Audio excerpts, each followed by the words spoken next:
नमस्कार दोस्तों, मेरा नाम है राहुल और स्वागत है आपका हमारे यूट्यूब चैनल हिस्टोरिकल सैर में। आज हम जानने वाले हैं हॉकी के जादूगर कहे जाने वाले मेजर ध्यानचंद के बारे में। मेजर ध्यानचंद हॉकी के दिग्गज खिलाड़ियों में अपनी एक अलग पहचान रखते हैं। इनको हॉकी खेल इतिहास के सबसे महान हॉकी खिलाड़ियों में गिना जाता है। मेजर ध्यानचंद का जन्म 29 अगस्त 1905 को इलाहाबाद में हुआ था। 29 अगस्त को उनके जन्मदिन को भारत में हर साल राष्ट्रीय खेल दिवस के रूप में मनाया जाता है। ऐसा कहा जाता है कि ध्यानचंद के हॉकी स्टिक में गेंद इस तरह चिपक जाती थी कि विरोधी खिलाड़ियों को ऐसा लगता था कि वो जादुई स्टिक से खेल रहे हों। मेजर ध्यानचंद का जन्म 29 अगस्त 1905 को इलाहाबाद के एक राजपूत परिवार में हुआ। उनके छोटे भाई रूप सिंह भी भारत की ओर से हॉकी खेल चुके हैं। ध्यानचंद के पिता का नाम रामेश्वर सिंह और माता का नाम शारदा सिंह था। ध्यानचंद के पिता ब्रिटिश भारतीय सेना में भर्ती हुए थे। उन्होंने सेना के लिए हॉकी खेली थी। ध्यानचंद के दो भाई थे, मूल सिंह और रूप सिंह।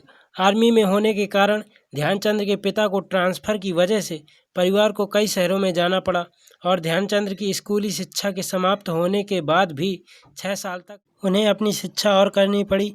तब जाकर उनकी शिक्षा समाप्त हुई। आखिरकार उनका परिवार झांसी उत्तर प्रदेश में आकर बस गया। ध्यानचंद ने विक्टोरियल कॉलेज से 1932 में अपना ग्रेजुएशन किया। दोस्तों, आपको जानकर हैरानी होगी कि ध्यानचंद को शुरुआत में किसी भी खेल के प्रति कोई लगाव नहीं था, लेकिन वह कुश्ती करना पसंद करते थे। उन्होंने कहा था कि सेना में आने से पहले वह कभी-कभी अपने दोस्तों के साथ हॉकी खेला करते थे।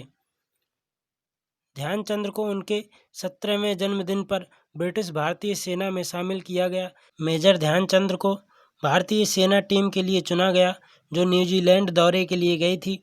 ध्यानचंद की टीम ने इस दौरे में शानदार प्रदर्शन किया। उन्होंने 18 मैच जीते, 2 मैच का ड्रा कर दिया गया। मेजर ध्यानचंद को 1956 में रिटायर कर दिया गया था। उनकी बायोग्राफी गोल के अनुसार मेजर ध्यानचंद ने अपनी 22 वर्षों के करियर में 185 मैचों में 570 गोल किए। इन्होंने ओलंपिक में सबसे ज़्यादा गोल करने का रिकॉर्ड भी बनाया। 1932 के ओलंपिक में 8 गोल करने वाले दूसरे सबसे ज़्यादा गोल करने वाले खिलाड़ी रहे थे। मेजर ध्यानचंद की अगुवाई में 1928, 1932 और 1936 में लगातार 3 ओलंपिक स्वर्ण पदक जीतने का रिकॉर्ड बनाया गया।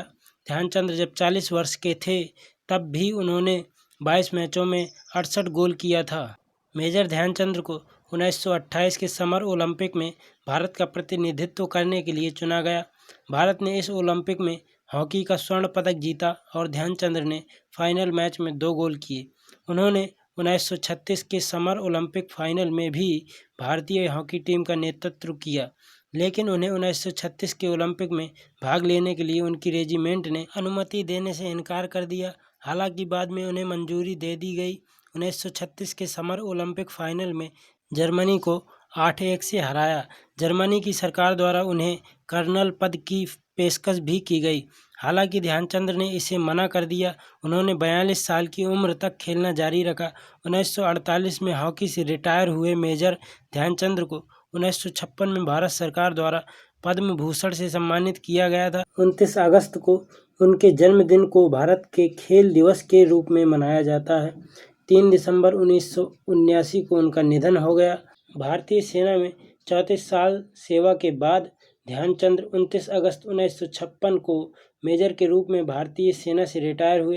भारत सरकार ने उन्हें उसी वर्ष भारत के तीसरे सर्वोच्च नागरिक सम्मान पद्म भूषण से सम्मानित किया। रिटायरमेंट के बाद उन्होंने राजस्थान के माउंट आबू में कोचिंग कैंप में पढ़ाया। बाद में उन्होंने राष्ट्रीय खेल संस्थान पटियाला में कई वर्षों तक मुख्य हॉकी कोच की भूमिका निभाई। ध्यानचंद ने अपने अंतिम दिन अपने घर झांसी में बिताए। 3 दिसंबर 1979 को दिल्ली के एम्स में ध्यानचंद की मृत्यु हो गई।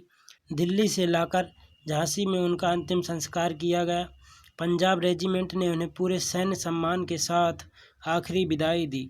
ध्यानचंद के सम्मान में दिल्ली में स्थित नेशनल स्टेडियम को 2002 में ध्यानचंद राष्ट्रीय स्टेडियम नाम दिया गया। तो दोस्तों, ये था आज का हमारा वीडियो। अगर आपको पसंद आया तो प्लीज़ इसे लाइक करें, शेयर करें, कमेंट करें और सब्सक्राइब करना मत भूलें।